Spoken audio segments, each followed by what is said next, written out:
요즘 전 세계 딸들이 한국으로 몰래 떠나고 있습니다. 부모 몰래, 친구 손잡고, 아르바이트 돈 모아서. 말도 안 통하는 나라로요. 지난 광화문 콘서트에 이어 방탄소년단의 첫 월드투어 공연이 시작됐거든요. 그런데 공연이 시작되던 날 폭우가 쏟아졌습니다. 5만 명이 보라색 우비를 입고 빗속에 서 있었습니다. 그리고 멤버들은 젖은 채로 더 뜨겁게 무대를 밀어붙였어요.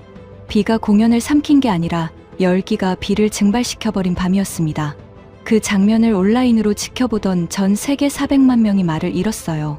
75개국 3,500개 영화관이 이 공연을 실시간으로 중계했고, 중동 클럽에서는 아랍 청년들이 한국어로 아리랑을 따라 불렀습니다.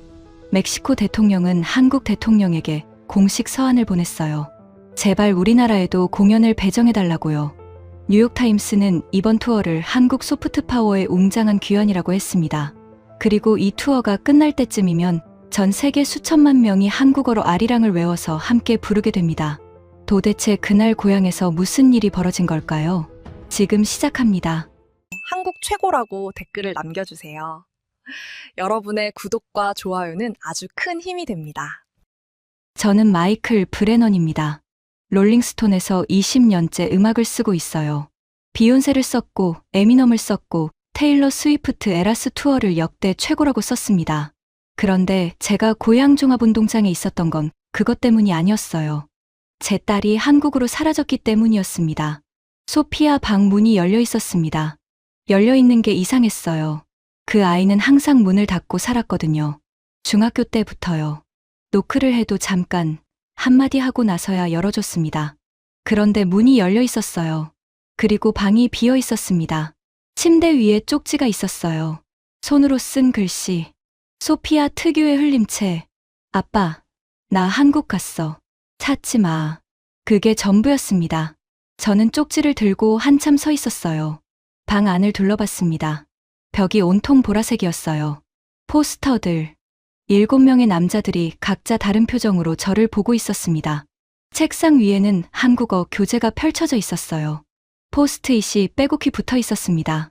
저는 한 번도 저 책을 제대로 본 적이 없었어요. 석 달 전이 떠올랐습니다. 소피아가 식탁에서 말했어요. 아빠, 나 한국 가려고. 비행기표 벌써 알아봤어. 광화문에서 BTS 공연이 있는데 같이 안 갈래요? 저는 포크를 내려놓지도 않고 대답했습니다. 그 춤추는 애들 보러 한국까지. 내가 왜? 소피아가 저를 봤어요. 뭔가 말하려다가 입을 다물었습니다. 그리고 방으로 들어갔어요. 문을 닫았습니다. 그날 이후로 소피아와 밥을 같이 먹은 적이 없었어요. 저는 쪽지를 내려놓고 소피아 친구 케이틀린에게 전화했습니다. 케이틀린은 2번 신호가 가고 받았어요. 전화를 기다리고 있었던 것 같았습니다. 제가 말하기도 전에 케이틀린이 먼저 말했어요. 아저씨, 소피아가 비상시에만 알려주라고 했는데요.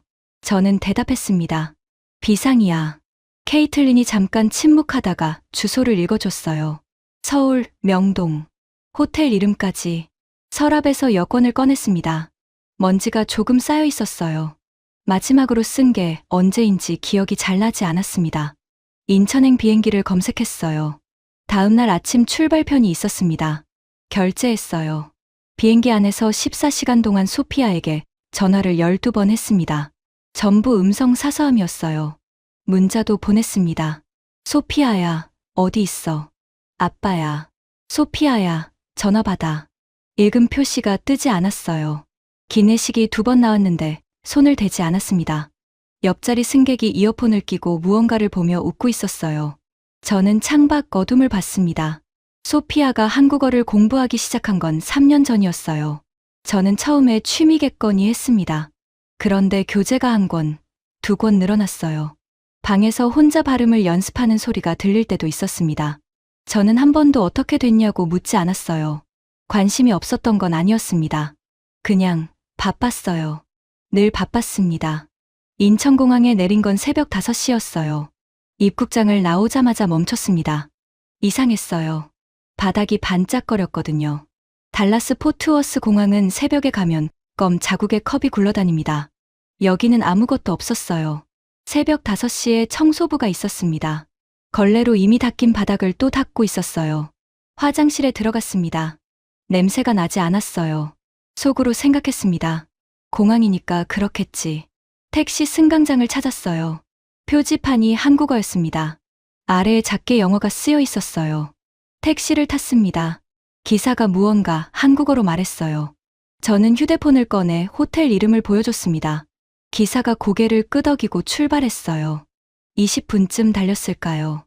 기사가 갑자기 휴대폰을 꺼냈습니다. 운전 중에 뭔가를 눌렀어요.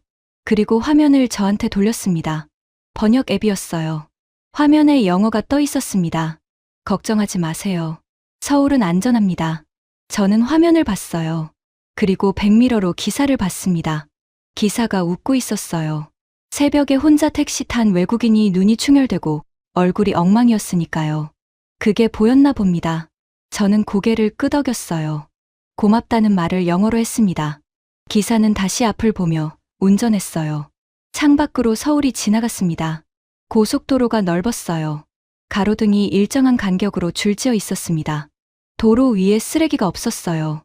새벽인데 도로가 이랬습니다. 소피아가 이 나라에 있다는 게 그제야 실감이 났어요. 호텔 프런트는 20대 여직원이었습니다. 새벽인데도 자리를 지키고 있었어요. 저를 보더니 체크인이냐고 영어로 물었습니다. 발음이 깔끔했어요. 저는 아니라고 했습니다. 제 딸이 여기 묵고 있는 것 같다고 소피아 브레넌이라고 했어요. 직원이 키보드를 두드렸습니다. 잠깐 화면을 보더니 고개를 끄덕였어요. 네, 투숙 중이십니다.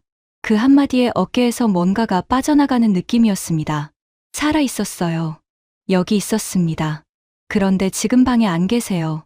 아까 나가셨거든요. 직원이 말했어요. 저는 시계를 봤습니다. 아침 8시. 14시간을 날아와서 택시를 타고 왔더니 딸은 이미 어딘가로 나가 있었어요. 어디로 갔는지 아냐고 물었습니다. 직원이 잠깐 생각하더니 말했어요. 나가시면서 근처 카페 얘기를 하셨는데요. 자주 가시는 곳인 것 같았어요. 그러면서 카운터 아래서 메모지를 꺼냈습니다. 거기에 번호 3개를 적었어요. 일일이 설명해줬습니다. 112는 경찰이고요. 119는 소방 구급이에요. 1330은 관광 한라인인데 여기 전화하시면 영어 통역사가 24시간 연결됩니다. 혹시 딸분 찾는데 도움이 필요하시면요. 저는 메모지를 받아들었어요. 이 직원은 지금 자기 업무 범위 밖의 일을 하고 있었습니다. 체크인을 도와주는 사람이 경찰 번호를 적어주고 24시간 통역 서비스를 안내해주는 건 매뉴얼에 없을 거예요. 미국 호텔에서 이런 부탁을 하면 저도 모르겠는데요. 한마디로 끝납니다. 그런데 이 사람은 메모지를 꺼내 번호를 적고 있었어요. 카페 이름이랑 약도를 그려드릴게요. 걸어서 7분 정도예요. 직원이 메모지 뒷면에 간단한 약도를 그렸습니다. 모퉁이를 몇 개 돌면 되는 길이었어요. 저는 메모지를 챙기고 고맙다고 했습니다. 직원이 웃으면서 말했어요. 딸분 꼭 만나세요. 밖으로 나왔습니다. 서울의 아침이었어요. 사람들이 출근하고 있었습니다. 빠르게 걷는 사람들, 커피를 들고 걷는 사람들, 이어폰을 낀 사람들. 평범한 아침이었어요. 그런데 이상하게 조용했습니다. 뉴욕 아침 거리는 경적 소리에 공사 소음에 누군가 소리를 지르는 게 섞여 있거든요. 여기는 그런 게 없었어요. 사람들이 많은데 시끄럽지 않았습니다. 약도를 보면서 걸었어요. 골목을 하나 꺾었습니다. 간판들이 한국어였어요. 읽을 수가 없었습니다. 그런데 어디서나 아래쪽에 영어가 작게 적혀 있었어요. 찾는 건 어렵지 않았습니다. 카페가 보였어요. 유리벽으로 된 작은 가게였습니다. 아니 훤히 들여다 보였어요. 그리고 소피아가 있었습니다. 창가 자리, 노트북을 펼쳐놓고 이어폰을 끼고 있었어요. 커피잔이 옆에 있었습니다. 뭔가를 읽고 있었어요. 진지한 얼굴이었습니다. 저는 유리 밖에서 한참 그 얼굴을 봤어요. 언제부터 저렇게 컸는지 모르겠습니다. 어릴 때 소피아는 제 서재에 항상 들어오려고 했어요. 아빠 뭐해? 아빠 나 심심해. 아빠 같이 놀자. 저는 항상 바빴습니다. 나중에 조금만 있다가 그 말을 달고 살았어요. 소피아가 문을 닫고 살기 시작한 게 그 즈음부터였던 것 같습니다. 문을 밀었어요. 딩동 소리가 났습니다. 소피아가 고개를 들었어요. 이어폰을 뺐습니다. 저를 봤어요. 표정이 굳었습니다. 왜 왔어요? 말이 아니라 문장이었어요. 물음표가 없는 문장. 저는 맞은편 의자를 끌어당겨 앉았습니다. 소피아가 노트북 화면을 닫았어요. 저를 정면으로 봤습니다. 기다리고 있었습니다. 케이틀린한테 연락했구나. 네. 소피아가 짧게 말하고 창밖을 봤어요. 할 말이 있는데 참는 얼굴이었습니다. 저도 할 말이 있었어요. 그런데 뭘 먼저 해야 할지 몰랐습니다. 화를 내야 하는 건지, 미안하다고 해야 하는 건지, 데리고 가겠다고 해야 하는 건지. 결국 아무 말도 안 했어요. 소피아도 아무 말도 안 했습니다. 우리는 그렇게 잠시 앉아 있었어요. 창밖으로 서울 아침이 지나가고 있었습니다. 카페에서 나온 뒤 우리는 딱히 어디를 가기로 정하지 않았습니다. 소피아가 앞서 걸었어요. 저는 뒤를 따랐습니다. 말이 없었어요. 부녀가 나란히 걷고 있는데 관광객처럼 보였을 겁니다. 아니, 관광객도 대화는 하죠. 우리는 그냥 같은 방향으로 걷는 두 사람이었어요. 소피아가 편의점으로 들어갔습니다. 저도 따라 들어갔어요. 밝았습니다. 새벽이든 아침이든 이 나라 편의점은 늘 이렇게 환한가 봐요. 소피아가 삼각형 모양으로 포장된 걸 2개 집었습니다. 계산대에서 한국어로 뭔가 말했어요. 직원이 웃으면서 대답했습니다. 소피아도 웃었어요. 저는 그 옆에 서 있었습니다. 딸이 이 나라 말로 웃고 있었어요. 저는 한마디도 알아듣지 못했습니다. 밖으로 나와서 소피아가 하나를 내밀었어요. 받았습니다. 삼각김밥이라고 했어요. 포장을 어떻게 뜯는지 몰라서 보고 있었더니 소피아가 말없이 가져다가 뜯어줬습니다. 한 입 먹었어요. 뜻밖이었습니다. 참치였는데 부드러웠어요. 밥이 촉촉하고 김이 고소했습니다. 편의점 음식이 이런 맛인 줄 몰랐어요. 맛있네. 제가 말했습니다. 소피아가 짧게 대답했어요. 한국 편의점은 다 맛있어요. 그게 그날 오전에 우리가 나눈 대화의 전부였습니다. 오후에 소피아가 한강에 가자고 했어요. 제가 먼저 제안할 수도 없었습니다. 이 도시에서 어디로 가야 할지 저는 아무것도 몰랐으니까요. 한강은 넓었어요. 뉴욕 허드슨강을 봐왔는데 이건 결이 달랐습니다. 강변에 사람들이 많았어요. 자전거를 타는 사람, 돗자리를 깔고 앉은 사람, 뛰는 사람. 평일 오후였는데도요. 소피아가 벤치에 앉았습니다. 저도 옆에 앉았어요. 한참 강을 봤습니다. 소피아가 이어폰 한쪽을 뺐어요. 무언가 듣고 있었는데 멈췄습니다. 그리고 강을 봤어요. 저도 강을 봤습니다. 아빠, 광화문 공연 어땠는지 알아요? 소피아가 말했어요. 저는 모른다고 했습니다. 소피아가 휴대폰을 꺼냈어요. 영상을 보여줬습니다. 광화문 광장이었어요. 밤이었는데 온통 보라색이었습니다. 사람들이 가득했어요. 무대 위에서 멤버들이 노래하고 있었고 광장 전체가 따라 부르고 있었습니다. 아리랑이었어요. 한국 민요라는 건 저도 알았습니다. 그런데 이 멜로디가 이 사람들 입에서 나오고 있었어요. 영상 속 사람들은 울고 있었습니다.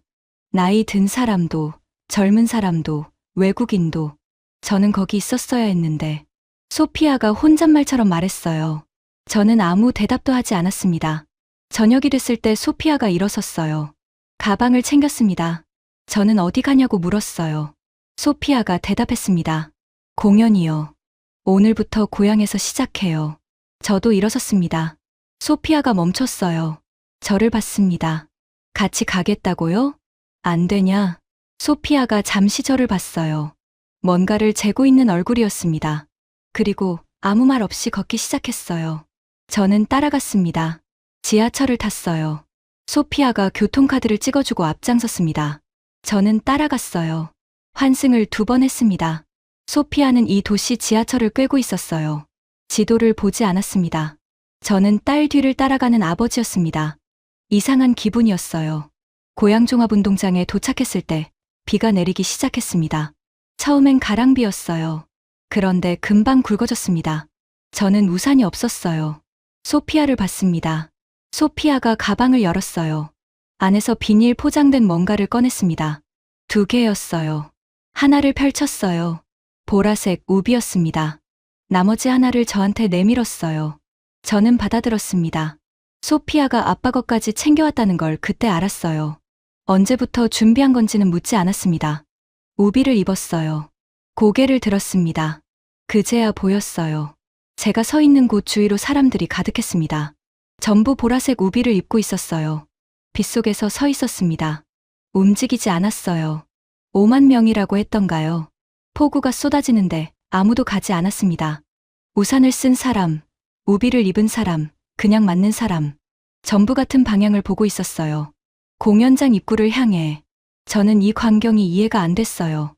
빗속에서 이렇게 서 있을 수 있는 건 무언가가 기다릴 만한 게 있어서겠죠. 저는 평생 그런 걸 경험해 본 적이 없었습니다. 20년 동안 음악을 써왔지만 폭우 속에서 몇 시간을 기다릴 만한 공연은 없었어요. 적어도 제 기준에는요. 소피아가 입장줄로 걸어갔습니다. 저는 따라갔어요. 자리에 앉았을 때 옷이 젖어 있었습니다. 소피아가 응원봉을 꺼냈어요. 보라색이었습니다. 켰어요. 주위를 봤습니다. 공연장 전체가 보라색 불빛이었어요. 5만 개의 불빛이 제각각 흔들리고 있었습니다. 그때 조명이 꺼졌습니다. 칠흑이었습니다. 5만 명이 있는 공간인데 아무 소리가 나지 않았어요. 숨소리도 없었습니다. 저는 그게 더 이상했어요. 이 많은 사람이 동시에 숨을 참을 수 있다는 게 누가 신호를 준 것도 아닌데 다들 알고 있었습니다. 지금 이 순간이 어떤 순간인지를요. 그리고 소리가 났어요. 국악이었습니다. 처음엔 북소리였어요. 낮고 깊었어요. 가슴 안쪽에서 울리는 것 같았습니다. 그 다음에 현악기 소리가 겹쳤어요. 저는 이 악기 이름을 몰랐습니다. 그냥 오래된 소리라는 걸 알았어요. 아주 오래된 소리. 어느 나라 음악인지 몰라도 이 소리가 오래됐다는 건 알 수 있었습니다. 소피아가 응원봉을 두 손으로 쥐었어요. 무대에 조명이 들어왔습니다.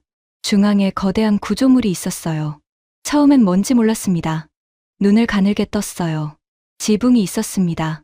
기둥이 있었어요. 한국 전통 건물 모양이었습니다. 경복궁 같은 데서 봤을 법한 형태였어요. 그게 무대 한가운데 솟아 있었습니다. 바닥에는 태극 문양이 펼쳐져 있었어요. 붉고 파란 원이 돌아가고 있었습니다. 그때 가마가 나왔어요. 가마였습니다. 사람들이 어깨에 메고 나오는 한국 전통 가마. 저는 그게 왜 나오는지 몰랐어요. 소피아 쪽을 봤습니다. 소피아는 이미 알고 있는 얼굴이었어요. 입술을 꼭 다물고 있었습니다. 눈이 반짝이고 있었어요. 가마 안에 남자가 있었습니다. 리더였어요. 나중에 알았지만 발목을 다쳐서 걸을 수가 없었던 거였습니다. 그런데 거기 있었어요. 가마를 타고 무대로 나왔습니다. 공연을 취소하지 않았어요. 5만 명이 동시에 소리를 질렀습니다. 환호가 아니었어요. 그냥 환호라고 부르면 안 될 것 같았습니다. 뭔가 더 복잡한 소리였어요. 기쁨이 있었고, 안도가 있었고, 그리고 뭔가 다른 게 섞여 있었습니다. 저는 그게 뭔지 정확히 알 수 없었어요. 소피아가 제 옆에서 손으로 입을 막았습니다. 눈물이 났어요. 저는 딸이 우는 걸 오랫동안 못 봤습니다. 마지막으로 본 게 언제인지 기억이 나지 않았어요. 이 아이가 언제 울었는지, 무언가에 이렇게 감동받는 얼굴을 언제 봤는지. 저는 소피아 얼굴을 보다가 다시 무대를 봤습니다. 음악이 바뀌었어요. 힙합 비트가 들어왔습니다. 강하고 빠른 사운드였어요. 그런데 그 안에 아까 그 국악 소리가 살아 있었습니다. 현악기 소리가 비트 사이로 흘렀어요. 타악이 겹쳤습니다. 그리고 멜로디가 들어왔어요. 아리랑이었습니다. 아리랑 아리랑 아라리요. 저도 아는 멜로디였어요.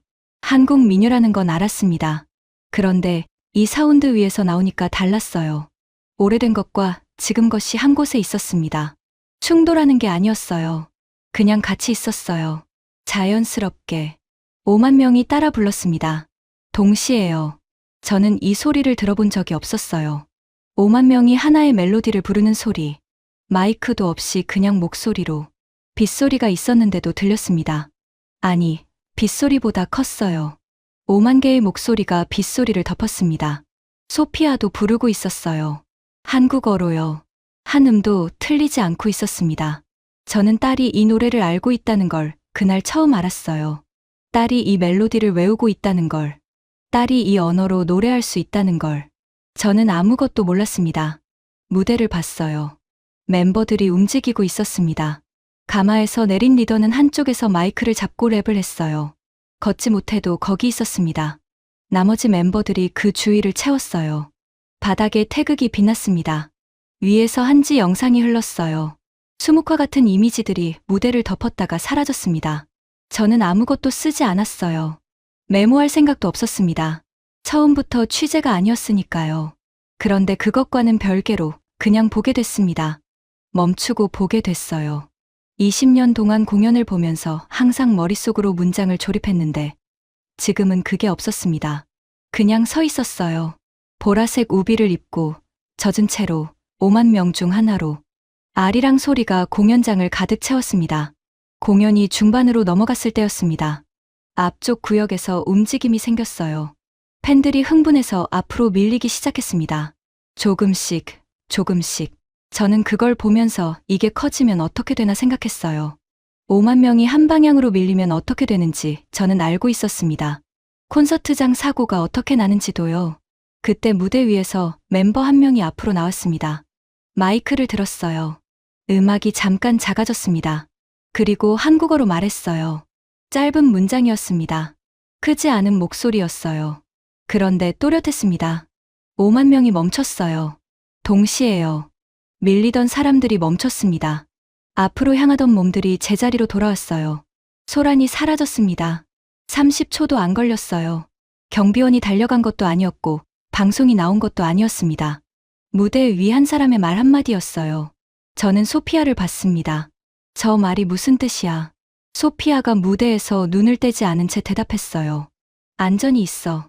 그런 뜻이에요. 저는 다시 무대를 봤습니다. 그 멤버는 이미 다시 공연으로 돌아가 있었어요. 아무 일도 없었다는 듯이, 관중도 아무 일도 없었다는 듯이 응원봉을 흔들고 있었습니다. 그런데 아무 일도 없었던 게 아니었어요. 방금 뭔가가 있었습니다. 저는 그게 뭔지 한동안 생각했어요. 미국 공연장에서 20년 동안 일했습니다. 팬들이 밀리기 시작하면 경비원들이 뛰어들어요. 마이크로 방송이 나오고 경고음이 울립니다. 그래도 안 되면 공연이 잠깐 멈춥니다. 그런데 여기서는 무대 위 사람이 짧게 말했고 5만 명이 들었어요. 그리고 멈췄습니다. 강제로 멈춘 게 아니었어요.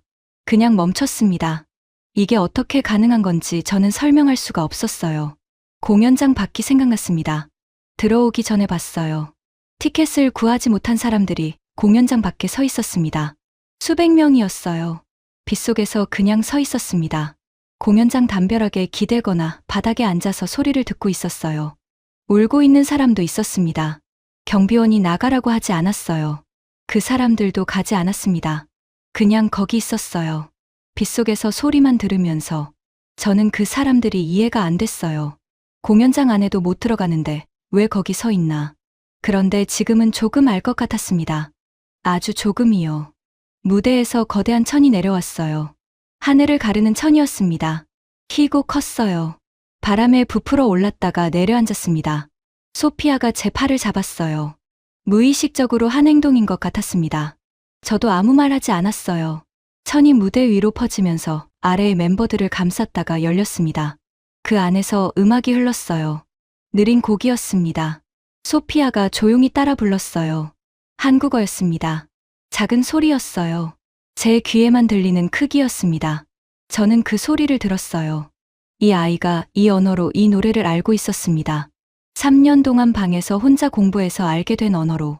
제가 쓸데없다고 하지는 않았지만 한 번도 관심을 준 적 없는 그 공부로.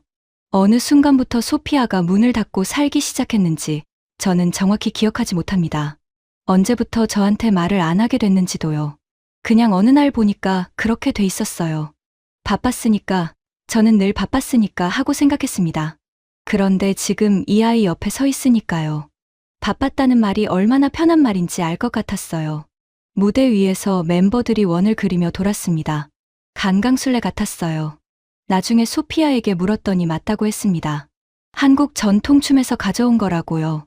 원이 커졌다가 작아졌다가 했어요. 바닥에 태그 문양 위에서 사람들이 돌고 있었습니다. 오래된 것이 또 거기 있었어요. 오래된 것들이 이 무대에서는 사라지지 않았습니다. 계속 나왔어요. 저는 20년 동안 음악을 썼습니다. 진짜 음악이 뭔지 안다고 생각했어요. 어떤 게 예술이고 어떤 게 상업인지, 어떤 게 오래 남을 것이고 어떤 게 소비되다 사라질 것인지, 그 기준에 대한 자신이 있었습니다. 지금도 그 기준이 틀렸다고 말할 수는 없어요. 다만 지금 이 무대 앞에서는 그 기준이 잘 작동하지 않았습니다. 공연 후반이 시작됐을 때 저는 이미 보라색 우비 소매로 얼굴을 한번 닦은 뒤였습니다. 빗물이었어요. 빗물이라고 생각하기로 했습니다. 무대 위에서 거대한 천이 내려왔어요. 키고 컸습니다. 바람을 받아 부풀어 올랐다가 천천히 내려앉았어요. 아래에서 조명이 올라왔고 천 위로 그림자가 춤을 췄습니다. 소피아가 제 팔을 잡았어요. 무의식적으로 한 행동 같았는데 저도 뺄 생각을 안 했습니다. 나중에 소피아한테 물었어요. 저 천이 뭐냐고. 승무라는 한국 전통춤에서 가져온 거라고 했습니다. 수백 년 된 춤이라고요. 저는 그걸 듣고 무대를 다시 봤어요. 수백 년 된 춤의 흔적이 지금 이 스타디움에 있었습니다. 5만 명 앞에서요. 사라지지 않고 여기 있었어요. 20년 동안 공연을 봤습니다. 롤링스톤스를 봤고, 비욘세를 봤고, 에미넘을 봤어요. 테일러 스위프트 에라스 투어도 처음부터 끝까지 봤습니다.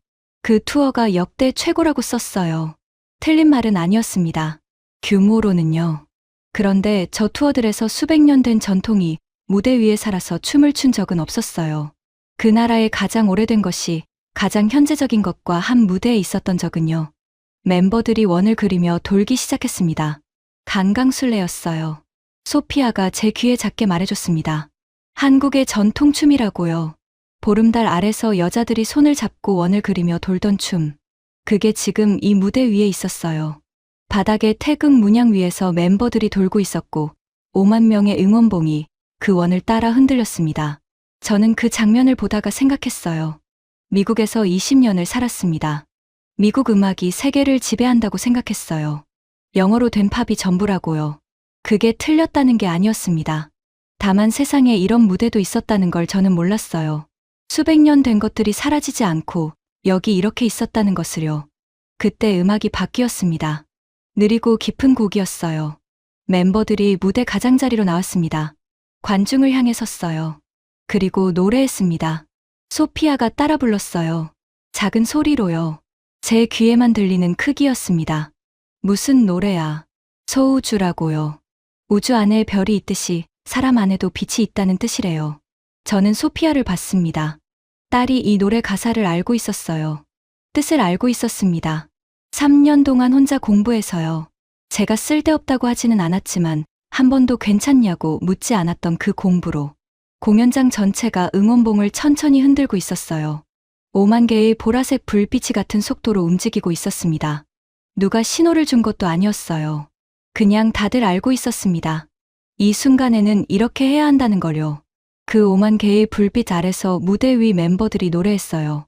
깊은 밤에 더 빛나는 별빛이라는 가사라고 소피아가 말해줬습니다. 저는 눈이 뜨거워졌어요. 이번에는 빗물이라고 하기 어려웠습니다.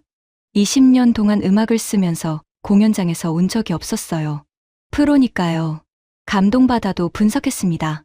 이게 왜 좋은지, 어떤 구조 때문인지, 어떤 편곡 때문인지. 그게 제일이었어요. 그런데 지금은 분석이 안 됐습니다. 그냥 이 5만 명 안에 있었어요. 딸 옆에서 보라색 우비를 입고 젖은 채로. 소피아가 제 쪽을 봤어요. 보고는 아무 말도 하지 않았습니다. 다시 무대를 봤어요. 그런데 제 손을 잡았습니다. 살짝요. 놓지 않았어요. 저도 놓지 않았습니다. 공연이 끝나고 광장으로 나왔을 때 비가 조금 약해져 있었어요. 사람들이 쏟아져 나왔습니다. 그런데 급하지 않았어요. 다들 천천히 걸었어요. 웃는 사람, 우는 사람, 낯선 사람끼리 손을 잡고 있는 사람, 국적이 달라 보이는 사람들이요. 그게 이상하지 않았습니다. 방금 같은 걸 들었으니까요. 같은 멜로디가 몸 안에 있으니까요. 티켓을 못 구해서 공연장 밖에 서 있던 사람들이 아직 있었어요. 들어오지 못하고 밖에서 소리만 들은 사람들이요. 나오는 사람들이 그들 옆을 지나쳤어요. 몇몇은 멈춰서 뭔가 말했습니다. 처음 보는 사람들끼리요. 한국어를 모르는 사람도 있었고 한국어만 하는 사람도 있었는데 그냥 웃으면서 뭔가 주고받고 있었어요. 저는 그 광경을 보다가 소피아한테 물었습니다. 저 사람들 아는 사람들이야? 소피아가 웃었어요. 아미끼리는 다 아는 거예요. 처음 봐도요. 저는 그 말을 한동안 생각했어요. 처음 봐도 다 안다는 게 같은 음악을 사랑한다는 이유만으로요. 세상에 그런 공동체가 있었습니다. 국적도 언어도 나이도 다른 사람들이 한국, 민요 멜로디 하나로 서로를 알아보는 공동체가요. 소피아가 광장 한쪽에 멈춰 섰어요. 저도 멈췄습니다. 소피아가 고개를 들었어요. 아빠, 들려요? 귀를 기울였습니다. 웅성거리는 소리, 빗소리, 웃음소리. 그 안에 뭔가가 있었어요. 흥얼거리는 소리였습니다. 아리랑이었어요. 한 사람이 아니었어요. 여기저기서 났습니다. 공연이 끝났는데도 그 멜로디가 사람들 입에서 나오고 있었어요. 한국어를 모르는 사람들도 멜로디만 따라하고 있었습니다. 아라리요, 아라리요. 빗소리 사이로 들렸어요. 소피아가 말했어요. 이 투어가 끝날 때쯤이면요. 23개 나라에서 수천만 명이 저 노래를 한국어로 외워서 같이 부르게 된대요. 한국어를 한마디도 모르는 사람들이 아리랑을 외워서 부르게 되는 거예요. 저는 광장을 봤습니다. 멕시코 대통령이 공식 서한까지 보내서 공연을 배정해달라고 한 나라에서 온 팬들이 거기 있었을 거예요. 중동 어딘가 클럽에서 대형 스크린 앞에 모여 아리랑을 한국어로 따라 부르는 사람들이 있다고 소피아가 보여줬습니다. 아랍어를 쓰는 사람들이 아리랑을 한국어로 부르고 있는 영상이었어요. 남아프리카 공화국 대사가 공연을 우리나라에도 배정해달라고 공개적으로 요청했다는 뉴스도 봤습니다. 한 나라의 민요가 이렇게 된 적이 있었나요? 저는 20년 동안 미국 음악이 세계를 움직인다고 생각했어요. 영어로 된 노래가 세계 어디서나 흘러나오는 걸 당연하게 봤습니다. 그런데 지금 이 광장에서 빗속에 선 사람들이 한국어 민요를 흥얼거리고 있었어요. 공연이 끝난 뒤에도 그 멜로디가 떠나지 않아서요. 소피아가 저를 봤습니다. 이게 소음이에요? 저는 대답하지 않았어요. 할 수 없었습니다. 소피아가 오래 저를 봤어요. 대답을 기다리는 게 아니었습니다. 그냥 보고 있었어요. 저도 소피아를 봤어요. 빗속에 두 사람이 서 있었습니다. 아리랑이 멀리서 들렸어요. 누군가의 입에서 나와 빗속으로 번지고 있었습니다. 저는 소피아 손을 잡았어요. 이번에는 제가 먼저였습니다. 다음 날 아침 소피아가 먼저 일어나 있었습니다. 제가 호텔 방 문을 두드렸을 때 소피아는 이미 가방을 메고 있었어요. 어제랑 표정이 달랐습니다. 조금 열려 있었어요. 뭔가 결심한 얼굴이랄까요. 저도 어젯밤 잠을 잘 못 잤어요. 소피아 손을 잡은 채로 광장에 서 있던 그 순간이 자꾸 떠올랐거든요. 그 멜로디도요. 아라리요, 아라리요. 눈을 감아도 들렸습니다. 서울역으로 갔어요. 소피아가 KTX를 타보자고 했습니다. 기차가 들어왔어요. 하얀색이었어요. 앞부분이 날카롭게 뾰족했고 먼지 한 점 없었습니다. 탔어요. 좌석이 넓었고 앞좌석과의 간격이 충분했어요. 좌석마다 콘센트가 있었고 와이파이 안내 스티커가 붙어 있었습니다. 출발했어요. 처음엔 천천히 움직이다가 속도가 붙기 시작했습니다. 휴대폰으로 속도를 확인했어요. 시속 150km, 200, 250, 300km가 됐을 때 창밖이 흐릿해졌습니다. 그런데 흔들리지 않았어요. 테이블 위에 커피를 올려놔도 쏟아지지 않을 것 같았어요. 암트랙은 시속 150km만 돼도 객차가 덜컹거리거든요. 이 기차는 시속 300km에서 부드럽게 달렸습니다. 소피아한테 물었어요. 부산이 얼마나 멀어? 서울에서 325km요. 표값이 얼마였는지 다시 계산해봤어요. 59,800원. 43달러 정도였습니다. 미국 암트랙으로 같은 거리를 가면 150달러는 내야 해요. 그것도 5시간 넘게 걸리면서요. 이 기차는 2시간 40분이라고 했습니다. 소피아, 미국에 이런 기차가 없다는 거 알아? 알죠. 소피아가 당연하다는 듯이 말했어요. 텍사스에서 캘리포니아까지 기차로 가면 이틀 걸리잖아요. 저는 창밖을 봤습니다. 논이 보였어요. 산이 보였습니다. 작은 마을이 지나갔어요. 기와지붕이 있는 집들이 시속 300km로 달리는 기차 창밖으로 흘렀습니다. 오래된 것들이 빠르게 지나갔어요. 그런데 사라지지 않았습니다. 계속 거기 있었어요. 부산에 도착했을 때 바다 냄새가 났습니다. 해운대 해변이었어요. 모래사장이 넓었어요. 백사장이 깨끗했습니다. 쓰레기가 없었어요. 텍사스 갤버스턴 해변은 비닐봉지랑 캔이 모래에 박혀 있거든요. 여기는 그런 게 없었어요. 소피아가 신발을 벗었습니다. 저도 벗었어요. 모래가 발바닥에 닿았습니다. 차가웠어요. 좋았습니다. 나란히 걸었어요. 이렇게 걸어본 게 언제인지 모르겠습니다. 소피아와 나란히요. 어릴 때 소피아가 작았을 때는 손을 잡고 걸었는데 언제부터 그게 없어졌는지 모르겠어요. 그냥 어느 날 보니까 그렇게 됐더라고요. 저녁이 됐을 때 소피아가 시장으로 데려갔어요. 좁은 골목에 가게들이 줄지어 있었습니다. 생선 냄새, 튀김 냄새, 떡 냄새. 소피아가 한 가게 앞에 섰어요. 아주머니한테 한국어로 주문했습니다. 저는 그 옆에 서서 딸이 한국어로 말하는 걸 들었어요. 유창했습니다. 아주머니가 소피아한테 웃으면서 뭔가 더 얹어줬어요. 소피아가 감사하다고 한국어로 답했습니다. 아주머니가 더 크게 웃었어요. 딸이 이 나라에서 이러고 있었습니다. 저 없이요. 3년 동안 혼자 공부해서요.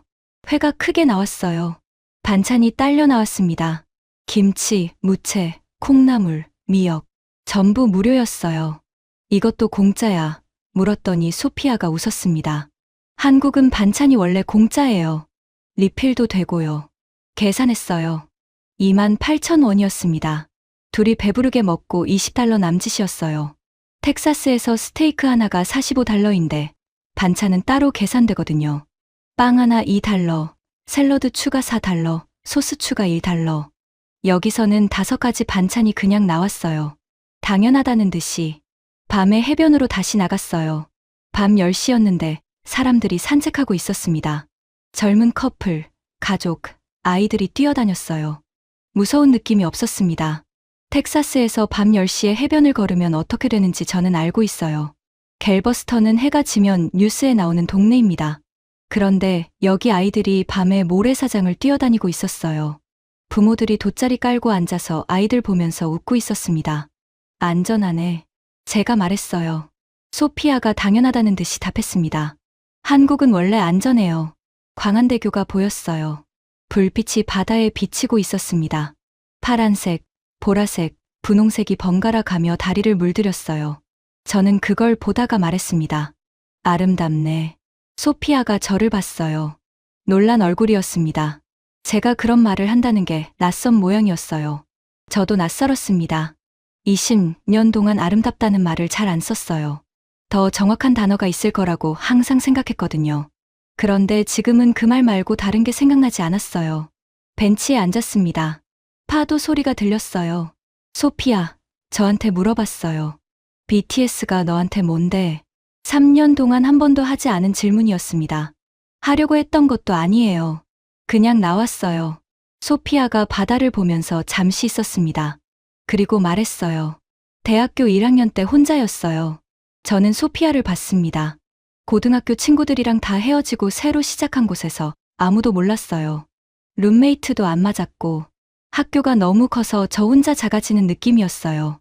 그때 이 음악을 들었는데요. 소피아가 잠깐 멈췄어요.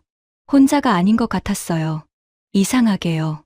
모르는 사람들이 부른 노래인데 나한테 말을 거는 것 같았어요. 넌 괜찮다고. 혼자여도 빛난다고.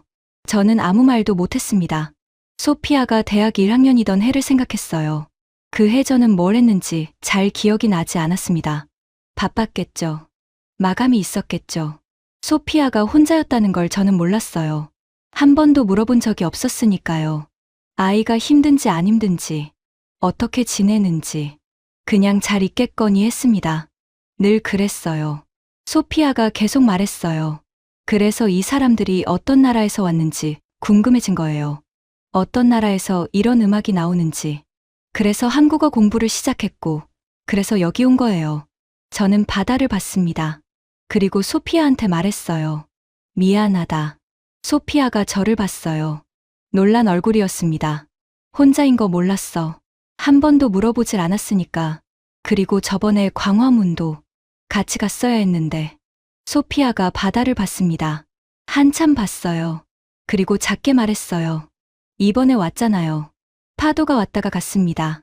광안대교 불빛이 물 위에서 떨리고 있었어요. 저는 소피아 옆에 앉아서 그 불빛을 봤습니다. 아무 말도 안 해도 됐어요. 그냥 옆에 있으면 됐습니다. 오래 앉아 있었어요. 공항 가는 길에 편의점에 들렀습니다. 소피아가 삼각김밥을 골랐어요. 저도 하나 집었습니다. 처음 먹었던 날이 생각났어요. 이게 뭔지도 몰랐는데 지금은 자연스럽게 손이 갔습니다. 며칠 만에요. 계산하면서 직원이 웃으면서 인사했어요. 어서 오세요. 저도 웃으면서 받았습니다. 이상하게 자연스러웠어요. 밖에 나와서 나란히 걸었습니다. 소피아가 말했어요. 아빠, 어제 공연장 밖에서 봤던 사람들 기억해요? 티켓 못 구해서 빗속에 서 있던 사람들이요. 기억했습니다. 걔네 어디서 왔는지 알아요? 소피아가 휴대폰을 꺼냈어요. 어젯밤에 트위터 보다가 찾았는데요. 호주에서 온 팬이 있었대요. 9년째 아미로 활동하면서 호주 아미 커뮤니티를 이끌어온 사람이래요. 티켓을 못 구했는데 그냥 한국까지 왔대요. 소리라도 들으려고요. 저는 그 말을 들으면서 걸었어요. 9년이요. 한국어도 모르는 사람이 9년째 이 음악을 따라다니고 있었어요. 호주에서 한국까지 비행기를 타고 와서 공연장 밖 빗속에 서 있었습니다. 티켓도 없이요. 소피아가 계속 말했어요. 일본에서 온 팬도 있었대요. 70 넘은 할머니래요. 딸이랑 같이 왔는데 딸이 먼저 아미가 됐고 할머니도 따라 들었다가 둘이 같이 오게 됐다고요. 그 할머니가 인터뷰에서 그랬대요. 이 음악이 나한테 살아있으라고 말해줬다고. 저는 멈췄습니다. 70 넘은 일본 할머니가요. 한국 음악이 그 할머니한테 그렇게 닿았다고요. 소피아가 화면을 보여줬어요. 중동이었습니다. 어딘가 사막 도시의 클럽이었어요. 대형 스크린이 설치돼 있었고 수백 명이 모여 있었습니다. 화면에서 고향 공연이 흘러나오고 있었어요. 그리고 수백 명이 따라 부르고 있었습니다. 아라리요, 아라리요. 아랍어를 쓰는 사람들이 한국 민요를 한국어로 부르고 있었어요. 손을 흔들면서요. 눈물을 흘리면서요. 저는 그 영상을 한참 봤습니다.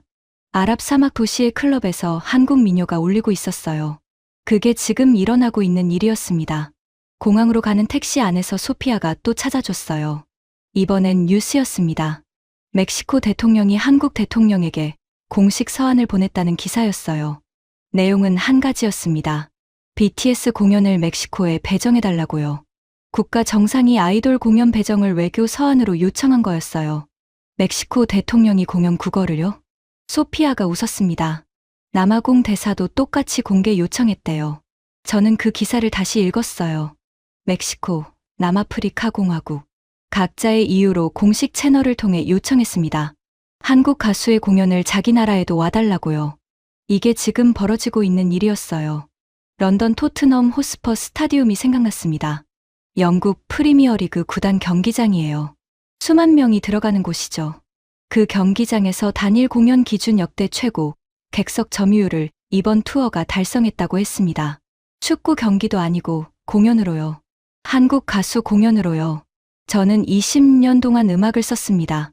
테일러 스위프트 에라스 투어를 취재하면서 이게 역대 최고라고 썼어요. 20개 도시, 티켓 수익 20억 달러. 그 기사를 쓰면서 당분간 이걸 넘을 건 없다고 생각했습니다. 그런데 지금 뉴욕타임스가 이번 투어가 그걸 넘어서거나 비슷한 수준일 거라고 했어요. 34개 도시 85회 공연이에요. 광화문 컴백 공연 하루의 경제 효과만 2,600억 원이 넘었습니다. 블룸버그가 집계한 숫자예요. 테일러 스위프트 에라스 투어 도시별 평균의 3배였습니다. 테일러 스위프트를 취재할 때 저는 그 숫자들이 대단하다고 생각했어요. 지금도 대단합니다. 그런데 지금 이 숫자들은 다른 무게였어요. 미국 문화가 세계로 나가는 건 당연한 거라고 저는 생각해왔거든요. 영어니까, 미국이니까. 그런데 이 숫자는 한국에서 나왔어요. 한국어로 된 노래가 이 숫자를 만들었습니다. 소피아가 창밖을 보다가 말했어요. 아빠, 이 투어 끝날 때쯤이면 전 세계 수천만 명이 아리랑을 한국어로 외워서 부르게 된대요. 저는 그 말을 들었습니다. 수천만 명이요. 멕시코에서, 중동에서, 호주에서, 아프리카에서. 언어도 문화도 다른 사람들이 한국 민요 하나를 외워서 같은 멜로디로 부르게 된다고요. 어제 공연장 광장에서 빗속에 서 있던 사람들이 흥얼거리던 그 소리가 지금 전 세계에서 퍼지고 있었습니다. 저는 아까 편의점에서 산 삼각김밥을 아직 들고 있었어요. 먹었습니다. 한 입. 여전히 맛있었어요. 공항에 도착했어요. 내렸습니다. 소피아가 출국장 앞까지 왔어요. 저는 캐리어를 들고 소피아 앞에 섰습니다. 할 말이 많았어요. 그런데 어디서부터 해야 할지 몰랐습니다. 소피아가 먼저 말했어요. 아빠, 다음에 올 때는 제가 안내해 줄게요. 이번엔 고향이랑 부산밖에 못 갔잖아요. 경주도 있고 제주도도 있고. 저는 소피아를 봤습니다. 다음에 오냐고 묻지 않았어요. 다음에 올 때 얘기를 하고 있었습니다. 그래, 그러자. 소피아가 웃었어요. 오래 못 본 웃음이었습니다. 어릴 때 그 웃음이었어요. 저는 소피아를 안았습니다. 소피아가 잠깐 굳었다가 안았어요. 등을 두드렸습니다. 출발 전날 밤하지 못했던 걸 지금 하고 있었어요. 들어갔습니다. 비행기를 기다리면서 노트북을 열었어요. 새 문서를 만들었습니다. 20년 만에 처음으로 청탁받지 않은 글을 쓰기 시작했어요. 롤링스톤에 낼 것도 아니고 어딘가에 투고할 것도 아니었습니다. 그냥 쓰고 싶었어요. 첫 문장은 이것이었습니다. 나는 딸이 혼자라는 걸 몰랐다. 그리고 그 아이를 버티게 한 게 내가 소음이라고 불렀던 것이었다. 계속 썼어요. 5만 명이 빗속에서 아리랑을 부르던 것. 가마를 타고 나온 사람이 그래도 무대에 있었다는 것. 진이 한마디로 5만 명을 멈춘 것. 중동 클럽에서 아랍어를 쓰는 사람들이 한국 민요를 한국어로 부르던 것. 70 넘은 일본 할머니가 이 음악이 살아있으라고 말해줬다고 했던 것. 멕시코 대통령이 공식 서한을 보냈다는 것. 부산 해변에서 소피아가 혼자였다고 말했을 때 저는 아무 말도 못했다는 것. 마지막 문장을 썼어요. 5만 명이 빗속에서 함께 부른 아리랑은 내가 20년간 진짜 음악이라고 불러온 모든 것보다 더 오래됐고, 더 깊었고, 더 많은 사람의 것이었다. 저장했습니다. 탑승 안내가 나왔어요. 일어섰습니다. 주머니에 손을 넣었더니 뭔가 잡혔어요. 꺼내봤습니다. 소피아가 몰래 넣어둔 것 같았어요. 보라색 응원봉이었습니다. 아주 작은 거였어요. 열쇠고리 크기였습니다. 저는 그걸 손에 쥐고 탑승구로 걸어갔어요. 비행기가 이륙했습니다. 창밖으로 인천공항이 작아졌어요. 한국이 작아졌습니다. 며칠 전에 이 공항에 내렸을 때 저는 이 나라에 대해 아는 게 없었어요. 지금은 달랐습니다. 택시 기사의 번역 앱을 알고, 호텔 직원의 메모지를 알고, 시속 300km 기차를 알고, 무료 반찬을 알고, 밤에도 안전한 해변을 알았습니다. 숫자가 아닌 것들을 알게 된 거였어요. 그리고 딸을 알게 됐습니다. 조금 더요. 달라스에 도착했어요. 폰을 켰습니다. 소피아한테서 문자가 와 있었어요. 아빠, 다음엔 내가 아리랑 가르쳐 줄게요. 한국어로요. 저는 웃었습니다. 답장을 보냈어요. 그래. 근데 아빠 발음 별로일 거야. 소피아 답장이 바로 왔어요. 알아요. 그래도 가르쳐 줄게요. 저는 폰을 내려놓고 주머니에서 보라색 응원봉 열쇠고리를 꺼냈습니다. 손바닥에 올려놓고 봤어요. 작고 보라색이었습니다. 20년 동안 진짜 음악이 뭔지 안다고 생각했어요. 어떤 게 오래 남을 것이고 어떤 게 사라질 것인지. 그 기준에 자신이 있었습니다. 지금도 그 기준이 완전히 틀렸다고는 말 못해요. 다만 그 기준이 닿지 못하는 곳이 있었습니다. 70 넘은 일본 할머니가 살아있으라는 말을 들었던 곳. 호주에서 9년째 따라다니는 사람이 빗속에 서 있었던 곳. 대학 1학년 소피아가 혼자인데 혼자가 아닌 것 같다고 느꼈던 곳. 그 기준이 닿지 못하는 자리에 이 음악이 있었어요. 저는 열쇠고리를 가방 지퍼에 달았습니다. 달라스 공항을 나왔어요. 택시를 탔습니다. 집으로 가는 길. 창밖으로 텍사스가 지나갔어요. 넓은 도로, 파란 하늘, 익숙한 풍경이었습니다. 그런데 며칠 전과 다르게 보였어요. 뭔가 비교가 됐습니다. 도로 위 쓰레기가 보였어요. 공사 중인 고속도로가 보였고 연착 중인 기차가 보였습니다. 나쁘다는 게 아니에요. 다만 세상이 조금 넓어진 것 같았습니다. 이쪽이 전부가 아니라는 걸 알게 된 것 같았어요. 저 동쪽에 시속 300km로 조용히 달리는 기차가 있고, 밤에도 아이들이 뛰어다니는 해변이 있고, 무료 반찬이 당연한 식당이 있고, 5만 명이 한마디에 멈추는 공연장이 있었습니다. 그리고 거기서 나온 민요가 지금 수천만 명의 입에서 퍼지고 있었어요. 집에 도착했어요. 서재에 앉았습니다. 노트북을 열었어요. 아까 비행기에서 쓴 문서가 있었습니다. 다시 읽었어요. 고칠 게 없었습니다. 처음으로 퇴고를 안 해도 됐어요. 저장하고 닫았습니다. 책상 서랍을 열었어요. 안에 오래된 원고들이 있었습니다. 20년치 리뷰들이요. 저는 그 위에 보라색 열쇠고리를 올려놨어요. 서랍을 닫았습니다. 그리고 소피아한테 전화했어요. 받았습니다. 여보세요. 하는 목소리가 들렸어요. 소피아야, 그 아리랑 언제부터 가르쳐 줄 수 있어?